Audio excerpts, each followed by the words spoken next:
Welcome back to The Evil Within. This is our You Asked For It achievement run, therefore a new game on Akumu difficulty. This is the start of Chapter 9. We'll cover all of Chapter 9 in this episode.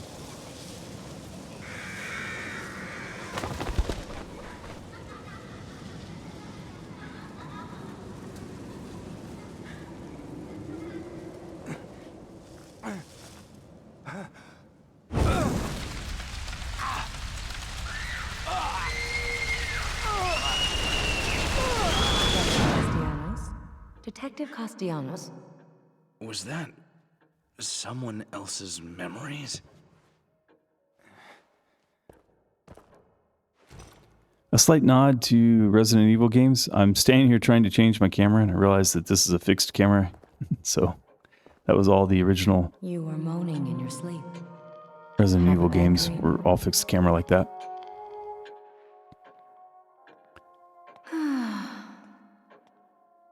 If you remember where we were, in Chapter 7, Ruvik, we set about trying to figure out who Ruvik was. We decided that was the most critical investigation that we could do. We used our detective intuition to say that what we really needed to figure out is who Ruvik is.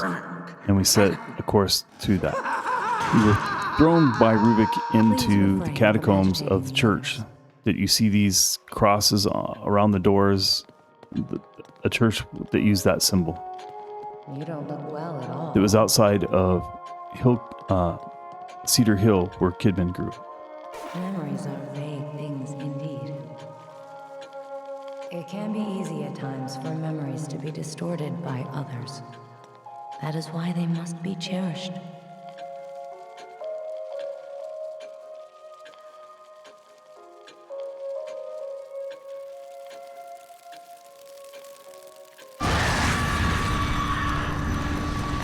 The jump scare was a little too obvious to be very effective.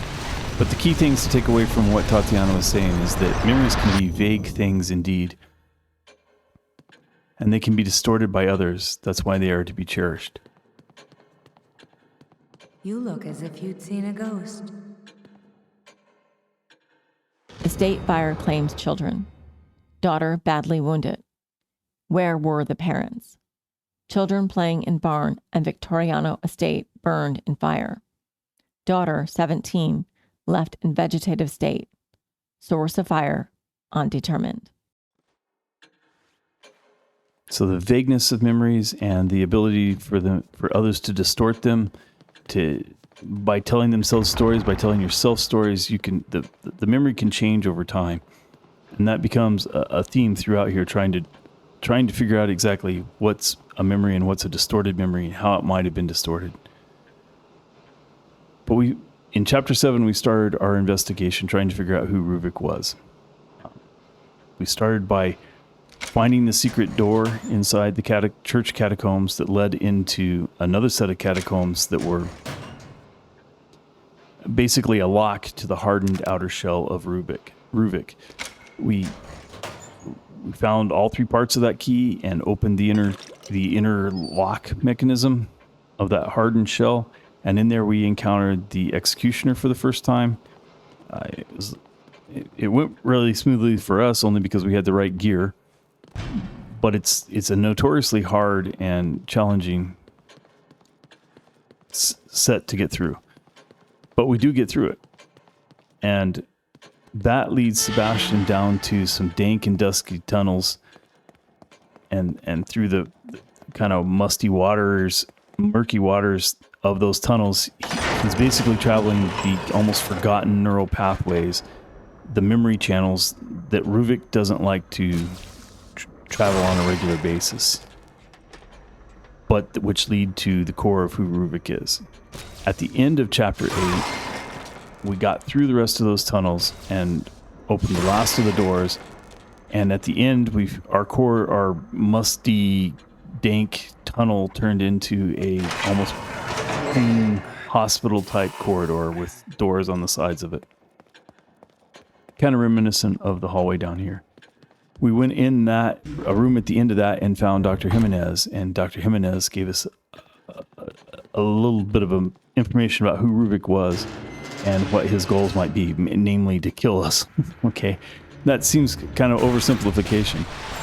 But at the end of that conversation, Dr. Jimenez disappeared. We went through a door and we were chased by this huge beast. It was just overwhelming, and Sebastian panicked.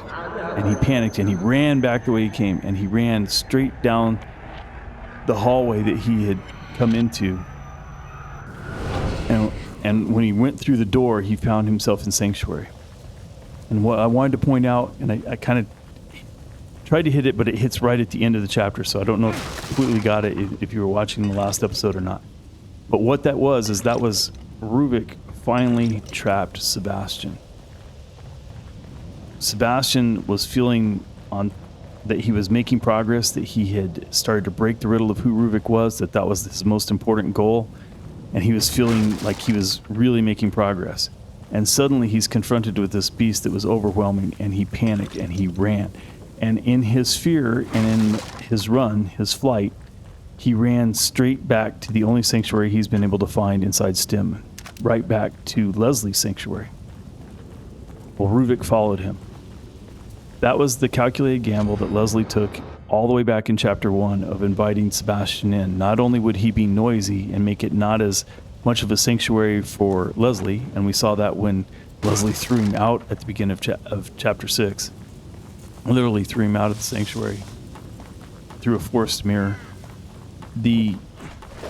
That was only the smallest of the risks. The bigger risk was that in Sebastian not understanding what's going on, not understanding, at least not even until the end of chapter 8, that they were in a shared consciousness type place, had no idea that the sanctuary was probably Leslie's. He still doesn't, I don't think, understand that. But because of that, when he fled from Ruvik was able to just follow right on his coattails and just surf right into Leslie's sanctuary. So the whole goal that Ruvik had of reaching Leslie's sanctuary has now already been achieved at chapter 9. At the end of chapter 8, between chapter 8 and 9, Ruvik now has a walking path. You saw what happened. We walked down that hallway. We didn't go through a mirror or anything. We walked down the hallway. The hallway turned into a footpath that leads to Ruvik's home. So Ruvik's sanctuary, his home here, and Leslie's sanctuary now have a footpath between them. That means that Leslie's sanctuary is not a sanctuary by any sense to Leslie anymore. He can no longer go there. And in fact, you will never see him in that sanctuary again in the game. And you will see the result of him not being able to go there. You will see the sanctuary itself start to, even though Sebastian's getting stronger, but the hospital part of the sanctuary will start to disintegrate. And it'll be obvious. You'll see it. But so Sebastian is still hot on the trail of trying to figure out who Ruvik is. Those were the only questions he was asking Dr. Jimenez at the end of chapter 8. And you see Dr. Jimenez and Leslie going through a door here way. He's as much chasing after the information that Jimenez might have as thinking about Leslie. Now what? He's probably thinking Leslie's fine. He's with the doctor. That's where he should be. He does not know Dr. Jimenez's involvement yet. He's about to learn. Now, there's an important document coming here. Mansion dining room note. I finally come to recognize the way, the portal to the new world. The details are all there, have been right in front of my nose. I'm appalled and incensed that I did not see them sooner. The specific process to break down the human psyche, to obliterate it and give myself free rein is so obvious. And now that I see it, now that I have to do this in front of me, I feel as if there's nothing else I can do. I can have everything I sought, everything I've lost, but I need resources. Jimenez, that cretin, will finally begin to earn his keep.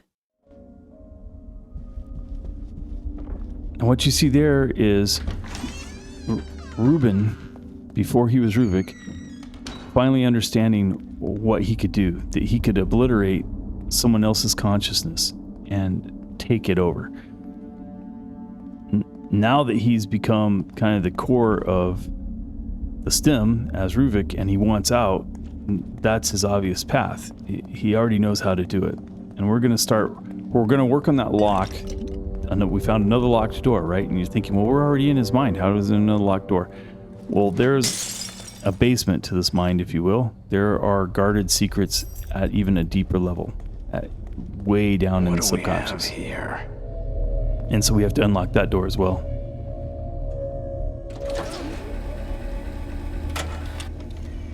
Subject number 58, test 92A.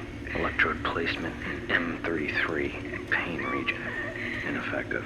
Anticipate greater results with stimulation of section F7, the consent region of the neocortex. Subject imprint, only partially successful. Individual.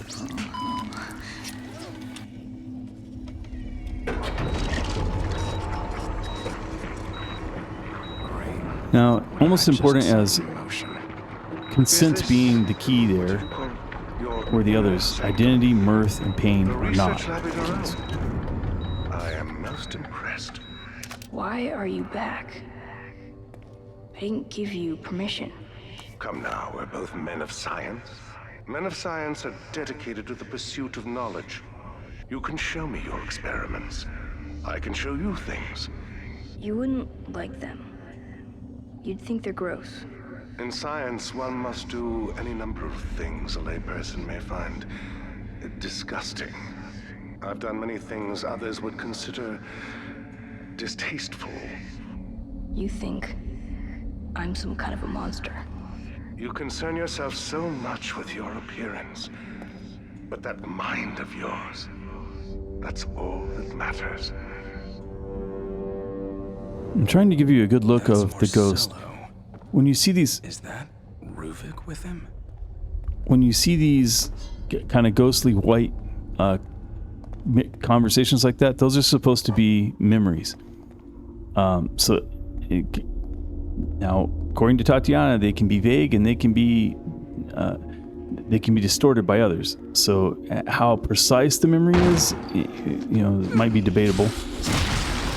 Got really lucky with missing that first one. You don't want to miss when you swing with that axe, because he overswings and he's easily killed before he can recover the swing. But so we saw in the hospital the first time, in the sanctuary the first time, that his sister Laura did not actually Crimson die. Post newspaper clipping. Tragic fire kills child. Nanny in Crimson City, February 11th, 2012. Despite KCFD's quick arrival and best efforts, a fast-spreading house fire took the lives of a young girl and her babysitter yesterday afternoon in the Park Ridge neighborhood of Crimson City.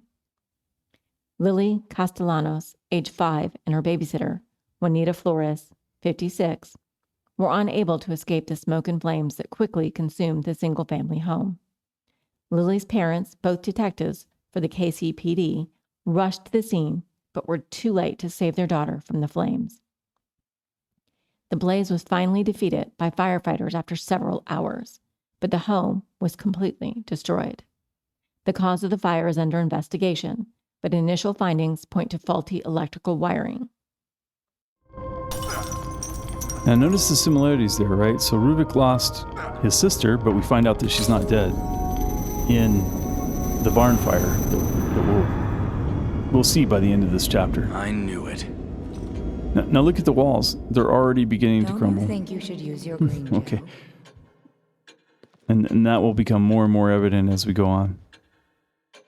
Missing. Ruben Victoriano, beloved son of wealthy Victoriano family, has not been seen since a fire at the family estate. So Laura didn't die. Ruben went missing. Bodies found near Countryside Estate.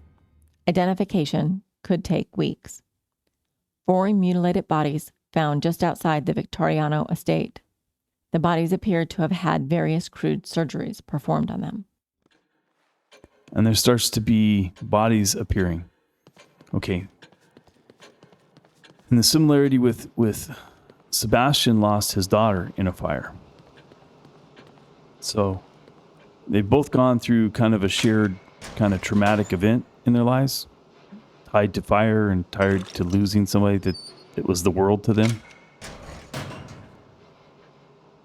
I want to point out that in that conversation between Jimenez and Reuben, I tried to get a good view of his face for you in that. Reuben's young. That's pre-fire. There's discussion about you think I'm a monster, and he says you're too concerned about your appearance, etc., etc. But at that point, Reuben wasn't burned, or at least the memory as we saw it was not a memory of when he was burned. It was a memory from before he was burned. And I think there's evidence to say that Reuben was always a little monster. I mean, basically was a sociopath from early on as a child. Later on in this chapter, we'll see him dissecting a pig's head and probing it. And I think that's the research that he was doing that Jimenez was talking to him about in that flashback. The note that we found on the table points to a later time. A time when I wanted to try to lay out a timeline of Reuben and his metamorphosis from the boy to Ruvik, who is now. Now this is unique to being inside the Victoriano estate, inside their mansion. And this is not a false Ruvik like we encountered in chapter 3. In survival, you wouldn't have encountered one yet, but this is not a false one. This is actually Ruvik. If he touches you, all he has to do is touch you. And obviously on Akumu, anything touches you, you die. But what's unique about these encounters is that if Ruvik touches you, even if you're on casual, you die. I mean, you can take a ton of punishment on casual. On a new game plus casual, you can take a ton of damage. I mean, you cannot survive a touch from Ruvik inside of his own mansion. So he's perturbed by Sebastian being here. He doesn't like Sebastian being in these halls. This was the risk that he took. His gamble paid off in the sense that he got a walking path to Leslie's sanctuary, from his sanctuary to Leslie's sanctuary. But the consequence is that Sebastian's in here now, in his sanctuary, and he's not happy with that. He doesn't want, these memories are hard sealed inside layers and layers of Reuben. And we're gonna go even deeper. You see the big lock door that we still have 2 more locks to open that. And each time we open one of those locks, we get a glimpse of a discussion. We get to see a ghost of Reuben doing something, and it gives us further insight into it. But okay, so I was going to lay out kind of a life history, if you will, of Reuben. So Reuben started as a little boy. He was probably always a sociopath, very little empathy, socially awkward, not really understanding social constructs and social boundaries. His older sister Laura, we know that she was 17 during the time of the fire, and we know that he was a little boy. We'll see him. He was a little boy. I killed those guys first to get an axe, because often there's a person laying on the ground here. If there's a person laying on the ground, the axe is you can kill him with the axe without burning any ammunition. Oddly, this time, this like 1 in 100, that there was nobody there. The reason it has you look at the pictures is this picture has 11 people at the top, and the other picture had 2 people at the bottom. So that winds up being the combination to the safe later on, 11 on top and 2 on bottom. Anyway. Okay, so Reuben starts off as a sociopath. He's trying to be tethered to the world. He's basically tethered to the world. He's not trying. He is tethered to the world by his older sister, Laura, who he just adores. Ruvik's room note. I saw her there again, standing at the end of the hallway. Long black hair, beautiful as ever, streaked with moonlight, eyes dark pools in her porcelain face. She wore her favorite red dress, like a crimson sunset, like a streak of blood in the waning light. Laura, of course you couldn't be dead. We know that she's burned, and he quote unquote loses her inside of that fire in the barn. He gets out. He's horribly disfigured, And we didn't think she got out until we read that news article. Now we know that she survived it somehow.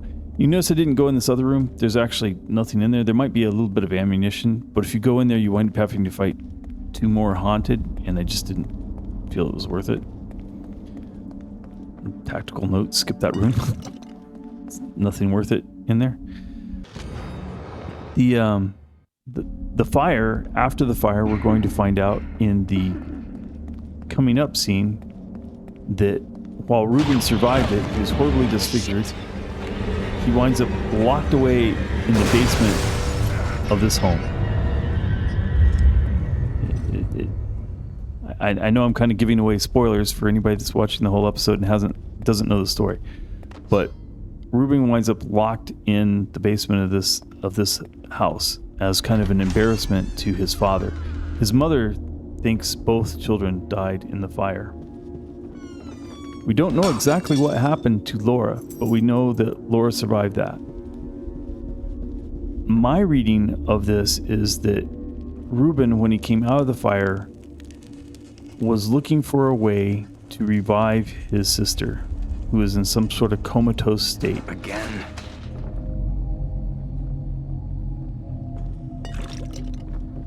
We'll talk about this puzzle and then we'll get back to the state of Reuben right after the fire. Notice the eyes move and everything. These people are supposed to be alive. Electrode placement A2. Stimulation of amygdala, CO motion and memory allocation. The fear center of the brain. Fear rather than malice or anything like that. So we've got consent and fear have been the 2 locks. And it takes a third to completely unlock it. This is the combination that Reuben found would unlock the ability to overcome the psyche of another human. Oh, Father. If you only knew how satisfying that look on your face is. Did you actually think? If you locked me away, I would just cease to exist. Out of sight, out of mind. You did. You did. Didn't you? Oh, you were never out of my mind. I hope you're proud of yourselves. Now compare that Reuben to the Reuben that we saw in the first ghostly memory. That Reuben is taller. He's burned. He spent several years locked away in the basement. He just told you that. He just spent several years locked away in the basement after being burned as that little child. He spent several years locked in a basement by his dad. He turned his research that started with animals to trying to figure out how to unlock his sister, Laura.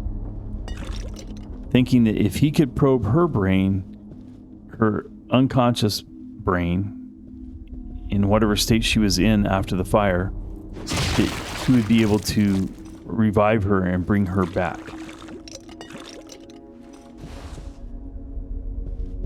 But what he finds, I believe... Maximum frequency stimulation of cortical regions has proven less than effective.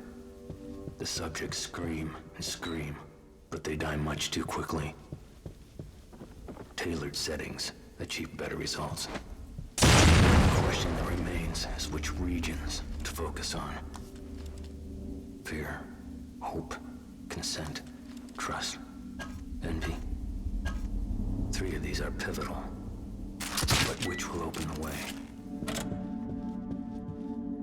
We've already seen fear and consent. The last one's going to be hope, and we'll talk about that when we get to it.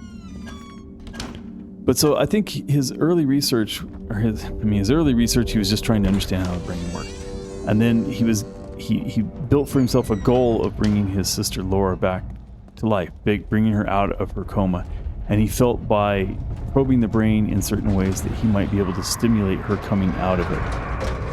I think this eventually led to him trying to subconsciously link with her. The early stages of the STEM research was a way to reach inside of her, reach inside of the unconscious body that was left after the fire, Type, I see. and merge their subconsciouses and maybe pull her out, maybe find a way to pull her out of the coma. But when he connected to her, what he found was the Laura that we faced, that we ran from earlier, and then had to fight in the fire thing. And coming in the next chapter, we face her again. And that's the Laura that was there. That's the Laura that was left. That horrible screeching, obviously in a lot of pain, contorted, distorted memory of Laura. Not the Laura that he remembered as a little boy, the tether to his world, the caring sister that he had. And that drove him past the point. That led to him breaking and looking for revenge. So, of being locked in the basement, kept away from Laura. Laura either perishes from her coma and neglect from her parents, mostly her dad, or just the pain of discovering her, that there is nothing left of her, really, her consciousness in there. That pushes him past the brink to kill his parents. And once he kills his parents, he's now out of the basement and free to move about. He turns that same hatred and revenge towards torture of the Elk River villagers. And that's where you start seeing the newspaper articles of 4 mutilated bodies that look like they'd had some surgery performed on them. That's what you start to see there. And as he starts burning through that, that's how he comes to the revelation that we saw in that first note on the dining room table, that he could overcome their psyche and completely obliterate them. It also talks back to audio tapes that we heard earlier, back even as far as chapter 3, and then again in chapter 8, about wanting to stay connected longer so that he could experience their terror. We saw there that he was talking about they die too quickly, things like that. So it changed from a misguided but maybe noble goal of bringing his sister out of a coma to wanting to torture the Elk River villagers. Now, I want to make a note about this little point. When we came back from the hospital, until we go back to the hospital again, that video file of mine, of our original recording, was corrupted, and I couldn't use it. It was just garbled. So I'm running this on New Game Plus, this one little section. So you'll see that I didn't kill the woman in there. I'm not picking up gel. I'm pointing out there's shotgun shells over there. There are some boxes that if there's a bomb on the other side, you have to be very careful. But there are resources here that you could pick up. I'm not picking them up. My weapons are end game weapons at this point. The weapons that I finished the game with. I reloaded the end of that game, and then Mansion music room note. 2 worlds separated by a jagged chasm. Above, faceless spectators mocking the tragedy. Below, helpless victims losing everything. And I already gave you the combination here. It's 11 on top because there were 11 people at the top of the picture and 2 people at the bottom. So it's 11 on top and 2 on the bottom. But I ran this as a New Game Plus. This one little section. I mean, it's what, maybe a minute, 2 minutes at most. But there's a cutscene that you actually absolutely have to have. But I didn't want to use, and you have to see the solution to this last brain puzzle. There was just too much information to say, oh, well, I didn't capture it for you. So I went back and recaptured it. But I was careful not to use my resources, use my extended abilities at this point. So here's the last little locks for the front door. Subject number 14, test ADHC, Lundvik priming, temp 3, electrode placement C4, stimulation of the singular cortex, Hope Center. And hope over trust and order. So your 3-lock combination, the 3 things that are the key to overcoming a person's psyche are consent, fear, and hope. But, okay, So, as I was saying, so this was on New Game Plus. So I tried very hard not to use any of those extra resources. There is one thing you have to fight. Received the family's usual donation this year. And why would they? Has the hospital been doing anything worthy of donation? The Victoriano family has always been a generous contributor. Where are your parents? They have gone away. When do you expect them?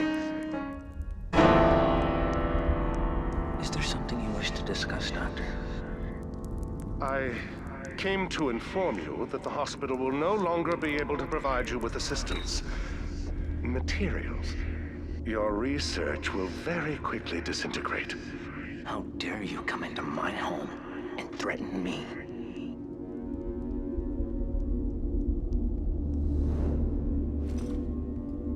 Now you see that note that we found at the front in the dining room is where Jimenez could start providing materials.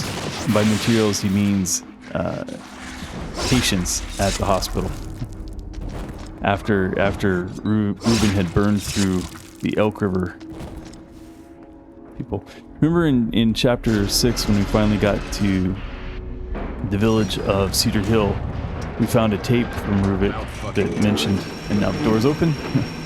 So once we go back to the sanctuary, then those video files were not corrupted. Those video segments were not corrupted. So I was able to.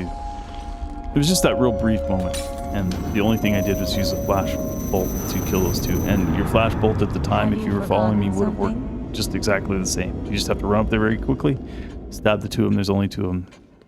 But anyway, I'm sorry that I want to point out that I had to.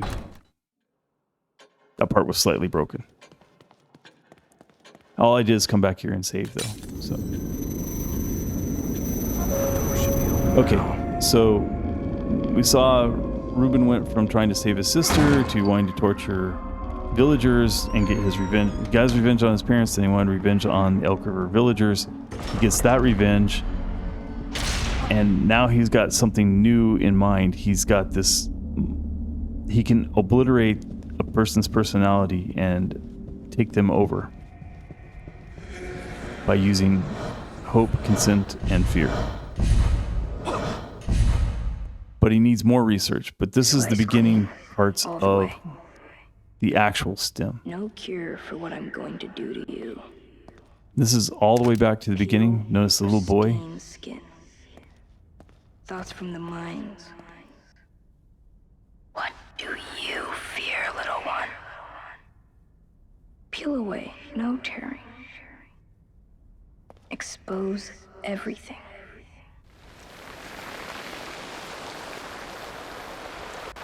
Ruvik? And then notice this pig's head. So he probably started with animals, as often psychopaths, sociopaths would start with. Follow the blood drops and the little ghost of the little boy. And it will lead us to we've reached the last of the locks. And so we are going to find the very core of who Reuben/Ruvik is. Right outside these doors. Not quite.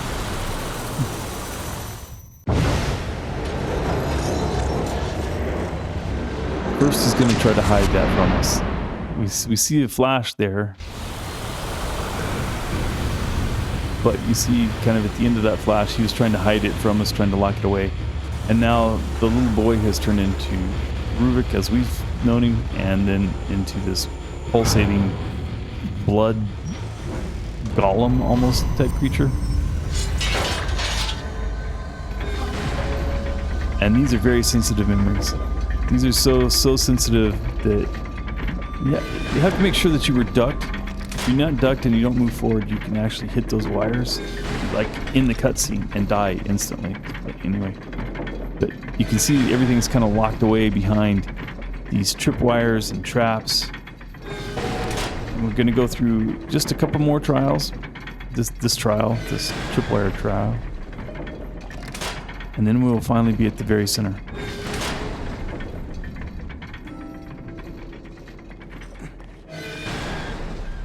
But so it's after he had already pretty much had most of his revenge that we find he finds that he could overcome somebody's psyche and basically have them have their mind and their body at his beck. So here, this last maze, I think, is supposed to represent the kind of shifting maze. He's got his deepest, darkest memories captivated here. You have to be real careful back there because even one touch of this blood golem will kill you. But it's a twisting maze of cages, right? He's got his deepest memories caged away, locked away from even himself, and Sebastian's having to navigate that. You have to be quick, but you also have to be careful of the proximity bombs. There's actually room here, and that's a really tight spot. You have to make it right around that quickly enough, or the blood golem will touch you. And of course, any touch of blood from him kills you. And here we are running towards the camera again, so Brian's heart's pounding because he knows he sucks at that. But so now we have reached the last of the trials.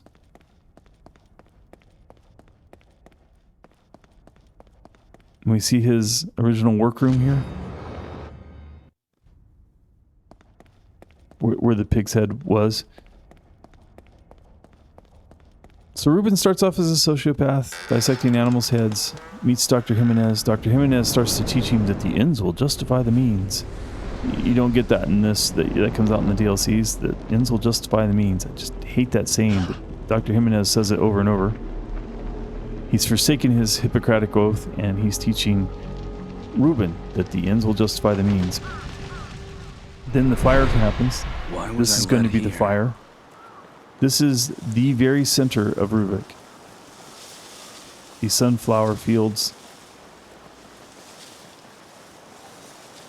This is essentially Ruvik's... It's hard to say it's Ruvik's birthplace, but it's the Ruben that became Ruvik's birthplace. Run around the outside if you want. And it's funny, you could jump over that. Pick up some resources. They're all, of course, useful. I just run around. Mostly I'm too full. I don't have the storage capabilities of picking them up, but we'll go through and show you where they are.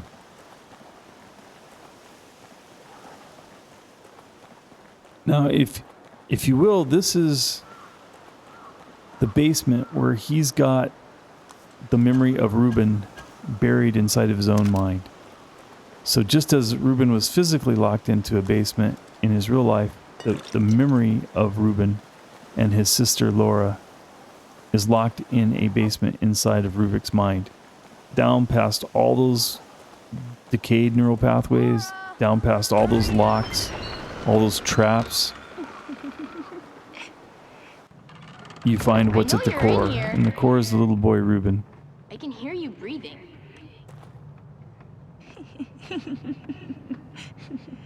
I don't know how many years are between Ruben and Laura. Laura's 17 at this time in this memory. Rich bastards. He looks like 9, 10, maybe a little older.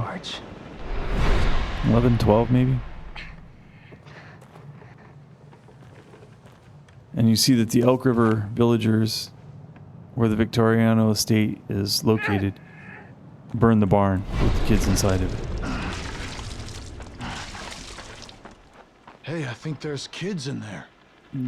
The games that they're playing seem a little childish, so you're thinking Ruben's probably pretty young here. What the?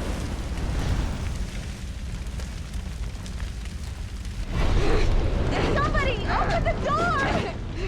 Ruben! Ruben, you have to climb!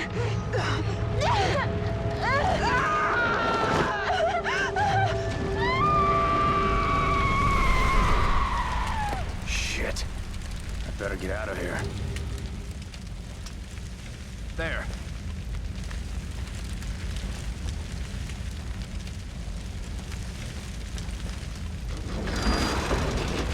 So that was the beginning of the person that kills his father and his mother, and kills and dissects Elk River Village, dissects and studies how linking subconsciousness, stitching people together that don't want to be stitched together. It's also a metaphor for he's stitched together with this poor helpless little boy that was unable to do anything other than escape and has the guilt of surviving the fire. Is locked away in a basement. Basically, this is where the true evil within is unmasked. You go from a sociopathic little boy who's maybe tethered to the world that could have been useful to society if Laura had made it through that. He was unable to rescue Laura, and then he was unable to rescue her again when he was trying to bring her out of her coma. It's easy to miss that key. So I hope you were noticing that we burned those hay bales to pick up the key. Again here, your biggest goal is to avoid the blood golem, but you have to deal with what he sends out.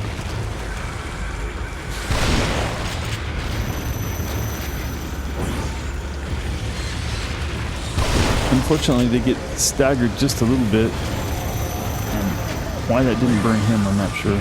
But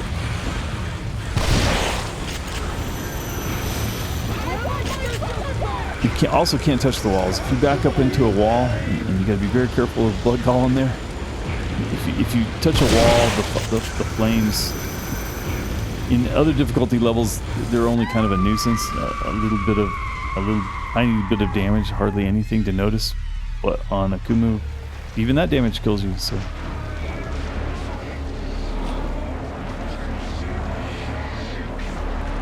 Now notice the blood golem wants to save Laura. Always wants to save Laura. But the only thing, every time Ruvik comes to this memory, to this, what's at the core of him, every time he comes here, all that happens is the barn burns. Every time he touches the memory, Laura dies, or Laura is burned by the flames again.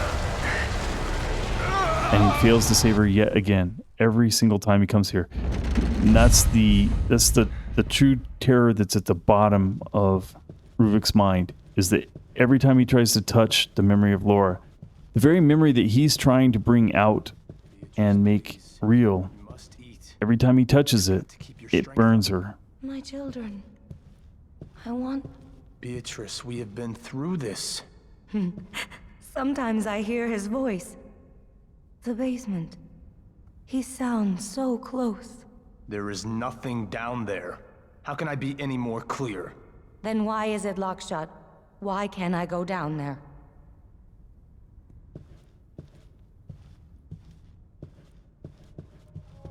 So there's the final note. We saw when he was standing over their bodies that he had said, "You thought you locked me away," and his mother puts the nail in the coffin saying he was locked in the basement. We don't really know exactly what happened to Laura. I'm conjecturing she eventually succumbed, but she was probably in a coma. Well, that's our chapter 9. I hope I touched on things that were of interest, and I hope you enjoyed it. Thanks for watching. We'll see you tomorrow.